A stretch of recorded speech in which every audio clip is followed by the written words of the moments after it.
When I was lying there in the ICU, I realized that I was really just a body.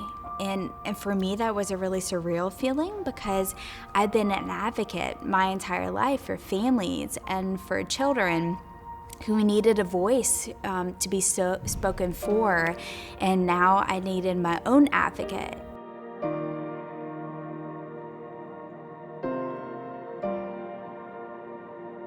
I'd had a headache for about 5 days, but honestly, having a headache for me was pretty normal due to the stress of my job.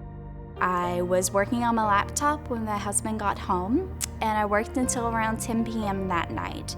And my husband was getting ready to go to bed, but we were sitting on the couch together as I was finishing working. He was watching TV. Then all of a sudden, I heard a pop in the back of my head. And it really fizzled out like the sound that a firework makes. And I was like, that's not good.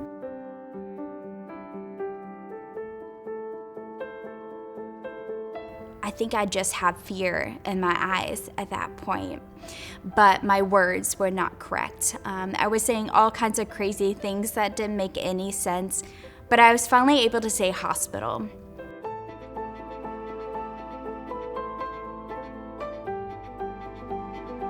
There were massive clots in my carotid artery in my neck, and then multiple clots in my head as well. And when they said stroke initially, my thought process was, okay, let's fix that. Like, whatever we gotta do, is there medicine that we can do? Like, just totally naive to the situation as a whole. Being trapped inside of your own body is one of the world's worst feelings. It's funny, the power of the mind. And even though my brain was broken at that point, mentality is everything, especially because I didn't lose my thought process. So I worked with speech, occupational, and physical therapy from my ICU bed. We would just work together and nothing made any sense, but I just kept trying and kept trying. Jab. Mouse. Back. Bab. It's hard, right? Yeah. Say mouse. Mug. My speech therapist was really a rock for me because she obviously sees this a lot, and this was my first ever experience. And I think whenever you're going through something incredibly traumatic and you're really just trying to learn how to find your own baseline again, you need that person of understanding. Good job. Good job.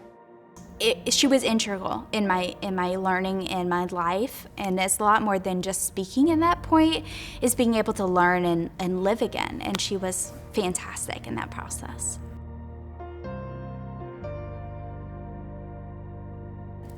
Honestly, I think being able to share my story and help other stroke survivors to kind of see the light at the end of the tunnel, it's really hard when you're in recovery.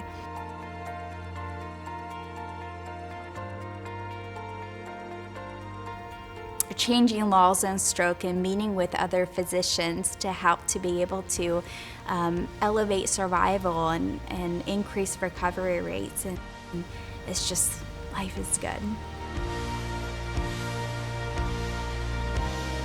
Luckily, I had my husband and I had my family, but it took an entire team. For me, my Kettering Health medical team, both the neuro team and the ICU nurses and physicians and outpatient therapists and occupational therapists, they're really the reason that I'm even here today. And I can never be grateful enough for what they did for us, but also how they loved seeing our outcome. And I just think the Kettering Health team is the best there is.